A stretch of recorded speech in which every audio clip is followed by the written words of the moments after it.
மாலை நேரத்தில் அமைதியான கிராமம். குழந்தைகள் விளையாடிக் கொண்டிருக்கிறார்கள். மாடுகள் வீட்டிற்கு திரும்புகின்றன. தொலைவில் நூற்றாண்டுகள் பழமையான பெரும் ஆலமரம் நிழலோடு நிற்கிறது. கிராமமணி ஓசை, பறவைகள், மென்மையான காற்று. இது இசைப்பது மரம், பல ரகசியங்களை வைத்திருக்கும் மரம் என்று சொல்லும்போது மெதுவாக மரத்தை நோக்கி நெருங்குகிறது. 12 வயது மீரா ஆர்வமாக வீட்டின் பக்கத்திலிருந்து மரத்தை பார்ப்பது. கையில் ஒரு சிறிய நோட்டு புத்தகம். பாட்டி, சாயங்காலம் அப்புறம் அந்த மரத்துக்கு போகக்கூடாது என்ற எச்சரிக்கை.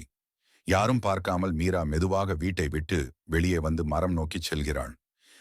காற்று, தொலைவில் கேட்கும் தாள ஓசை, சூரியன் மறைய நிழல்கள் நீள்கின்றன. மீரா அச்சத்துடன் காத்திருக்கிறாள். மீராவின் பெரிய கண்கள் நெருக்க காட்சி. இலைகள் சலசலக்கும். மரத்திலிருந்து மெதுவாக, "உன் ரகசியம் சொல்லு" என்று குரல். மீரா நடுங்கி, "என் அப்பாவை நினைத்து வருந்துகிறேன்" என்று கண்ணீர் கலந்த குரலில் சொல்கிறாள். திடீரென்று காற்று வீசுகிறது. ஒரு சிறிய மரபொம்மை, தாயம் போன்றது, கீழே விழுகிறது. மென்மையான மணி ஓசை. மீரா அதை எடுத்து கைகளில் வைத்தவுடன் ஒரு சூடு பரவும். அவள் மெதுவாக சிரிக்கிறாள்.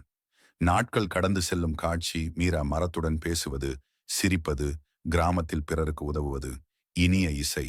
மீரா தன்னம்பிக்கை மற்றும் கருணை நிறைந்தவளாக மாறுகிறாள். மரபொம்மையை எப்போதும் தன் அருகே வைத்திருக்கிறாள். இரவு நேரம்.